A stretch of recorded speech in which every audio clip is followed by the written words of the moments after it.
Taarifa kutoka katika mikoa tofauti ya nchi ya Burkina Faso ikiwemo Abasi, Abanga, lakini pia na sehemu ambayo ni mji mkuu ambao ni Ouagadougou ama tumezoea kuita Ouagadougou. Nafikiri kulikuwa na changamoto ambayo yote ilikuwa ni kwa ajili ya Ibrahim Traoré ambaye ni kapteni, kwa kuonyesha ishara ya upendo kwa baadhi ya wananchi waliotokea katika maeneo tofauti ya Abasi pamoja pia na Abanga, wakiweza kuchoma matairi na huko wakiweza kuandamana kwa sababu tayari wameshasikia kuna taarifa ama kuna mawindo makali sana kwa Ibrahim Traoré ambaye kwa sasa amekuwa ni kama kioo katika nchi ya Burkina Faso. Hivyo imekuwa ni ishara ya kuambia wale waasi na kuwapa taarifa waasi kama moja ya upendo ambao nafikiri haijawahi kutokea ndani ya nchi ya Burkina Faso, yani wananchi kuweza kuandamana kwa ajili ya kipenzi ama rais wao kipenzi ambaye ni Ibrahim Traoré ambaye kwa sasa ameendelea kutake over nchi ya Burkina Faso. Na nafikiri bado mambo yameendelea kuwa ya moto kwa sababu hata jeshi la polisi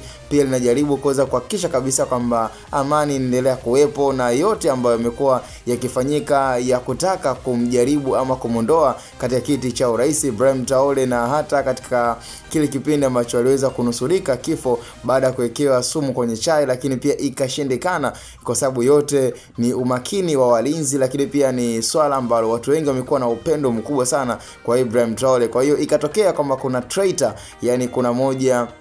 ya msaliti anayeweza kuwemo karibu kabisa na Ibrahim Traoré, huenda ikawa ni rahisi sana kuweza kumaliza. Lakini mpaka sasa hivi wale maadui ambao muonekana kuwa ni watu ambao wako makini na wanahakikisha kabisa kwamba Ibrahim Traoré anaondoka katika kiti cha urais. Kumekuwa na taarifa, kuna baadhi ya information ambazo zinaonekana kwamba ni nchi za magharibi ambazo zimekuwa na uadui sana Ibrahim Traoré, na hapo naambiwa hapo mtu wa karibu zaidi na Ibrahim Traoré, yani katika wale mawaziri na watu ambao wamekuwa wakiwania sana kuwa katika nafasi hiyo, huenda pia na wao wakawa wanapata nguvu kutoka katika nchi za magharibi ili mradi kuweza kumondoa Ibrahim Traoré. Lakini tunashukuru na tunafurahi baada ya kuona kabisa baadhi ya watu wa miji tofauti ikiwemo mji wa Abasi na mji wa Abanga ndani ya nchi ya Burkina Faso wanaendelea kuweka ishara ya upendo na kuwaambia kabisa wale waasi kwamba wanawasha moto, wanachoma mipira, lakini pia wanaandamana kwa sababu tu ya kuwapa taarifa kwamba hawataki rais wao ang'oke